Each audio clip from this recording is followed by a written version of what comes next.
ఏది పోలీస్ డిపార్ట్మెంట్కి సంబంధించిన మీ అందరికీ తెలుసు అవునా. 500 ఉంది, లోకల్ ఎక్స్పెక్ట్స్ ఏమో పెట్టుకోండి. అదేవిధంగా దిశ యాప్ ఉంది. వీటన్నింటినీ కూడా దిశ యాప్ అంటూ డౌన్లోడ్ చేసుకున్న కోర్సులో యూటిలై చేయండి, చాలా ఎఫెక్టివ్గా పనిచేస్తుంది.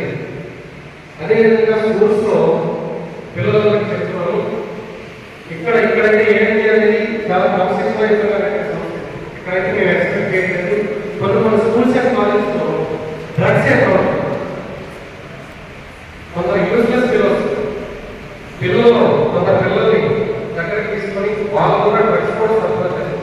దయచేసి మాదక ద్రవ్యాలకు ఎవరో ఎన్నికలు అట్లాంటి ఏదో సమాచారం ఉంటే వెంటనే మా పోలీసులు తెలియజేయమని ఇక్కడ యాజమాన్యానికి మరి పిల్లలకి కూడా రిక్వెస్ట్ చేస్తాం. అదేవిధంగా మీరు బస్సులో ఇంటికి వెళ్తారు, మీతో పాటు చిన్నపిల్లలు కూడా వస్తారు అవునా. వచ్చేటప్పుడు చిన్నపిల్లలు బస్సు దిగేటప్పుడు ఎక్కేటప్పుడు కొంచెం మీరు కూడా జాగ్రత్తలు తీసుకోవాలా, వాళ్ళని జాగ్రత్తగా తెచ్చారు. అది మన బాధ్యత, సమాజం బాధ్యత ఇదంతా కూడా. అదేవిధంగా బస్ డ్రైవర్స్ ఉంటారు, 90% మిగతా వాళ్ళు ఎవరికి తప్పట్లేదు. అక్కడక్కడ నెంబర్ ఆఫ్ మిస్టేక్స్ వస్తుంది. మీరు ఆటోలో ఇంటికి వెళ్తారు, ఎక్కడైనా సరే మనం ఎక్కే ముందు ఒక వెహికల్ అన్నోన్ వెహికల్ ఎక్కే ముందు వాళ్ళు గ్యారెంటీ లేదు, జస్ట్ అబ్జర్వ్ చేస్తే ఒక 6 సెకండ్స్ అబ్జర్వ్ చేసేటారు. ఆటోలో రోడ్డు మీద సింగిల్ లేడీ రోడ్డు మీద నిలబడుతుంది, ఆటోలో డ్రైవర్ ఉంటాడు, ఒక లేడీ ఉంటుంది, ఒక జెంట్ ఉంటారు, లేదా ఇద్దరు లేడీస్ ఉంటారు. ఏమనుకుంటున్నారు, పర్వాలేదు ఇద్దరు లేడీస్ ఉన్నారు కాబట్టి ఎక్కేస్తారు.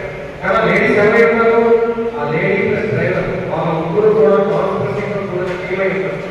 చక్కగా వాళ్ళు ఎవరు అమలు వస్తూ ఉంటారు, కొంత దూరం వెళ్ళాక ఒక రూపాయి ఉంటారు, ఎగ్జామ్స్ ఉంటారు. తర్వాత హ్యూమన్ మార్కెటింగ్ కూడా అవకాశం జరుగుతున్నాయి సంగతి.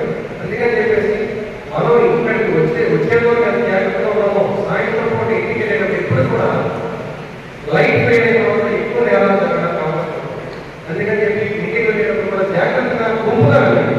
సింగిల్ ఆపరేషన్ ఎప్పుడు కూడా లేడీస్ కూడా చెప్తాం, సింగిల్ ఆపరేషన్ చేస్తే ఎప్పుడైనా ప్రమాదమే. మీకు తెలిసిన వాళ్ళలో మాత్రమే